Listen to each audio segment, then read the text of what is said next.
సుజాత పొద్దున్నే లేచి చక్కగా టిఫిన్ తయారు చేసిందండి. పిల్లలు వెళ్ళిపోతారని. పెద్ద కొడుకు పెద్ద అబ్బాయి సాఫ్ట్వేర్ ఇంజనీరు. అంతా తయారయ్యాడు టిఫిన్ తినడానికి. వెనక ముందు అవుతూ అడిగి అమ్మ టైం లేదు, అక్కడే ఏదో ఒకటి తింటాలే అని వెళ్ళిపోయాడు. బిడ్డ కాలేజీకి వెళ్ళాలి, ఆమె కూడా రెడీ అయింది. అడావుడి పడుతూ అమ్మ నాకు టైం లేదమ్మా ఇప్పుడు తినడానికి, కాసిన పాలు పోయి అని చెప్పేసి ఆకలి లేదు అని పాలు తాగేసి వెళ్ళిపోయింది.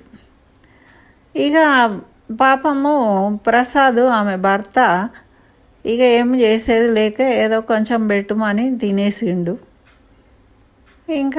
ఇంకేముందండి, వాళ్ళ అత్తగారు ఉంది, వాళ్ళ అత్తగారు మామగారు ఉన్నారు. పెడతామంటే అమ్మ లేట్ అయిందమ్మా, అరగలేదు నిన్న తిన్నది, అందుకని చెప్పేసి నేను భోజనమే చేస్తాలే డైరెక్ట్గా ఇప్పుడు తినను అన్నారు. అయిపోయింది. ఇంతకీ ఎందుకు వీళ్ళందరూ ఇలా వెళ్ళిపోయారు అంటే, ఆమె సుజాత రోజు ఏం చేసిందంటే ఉప్మా చేసిందనమాట. ఉప్మా అంటే మన వాళ్ళకి అట్లా ఉంటుంది కదండి. మీరేమంటారు, మీ ఇంట్లో కూడా అంతేనా? ఉప్మా చేస్తాం అని అంటే అందరూ పారిపోతూ ఉంటారా, ఇష్టంగా తింటారా? కామెంట్లో రాయండి.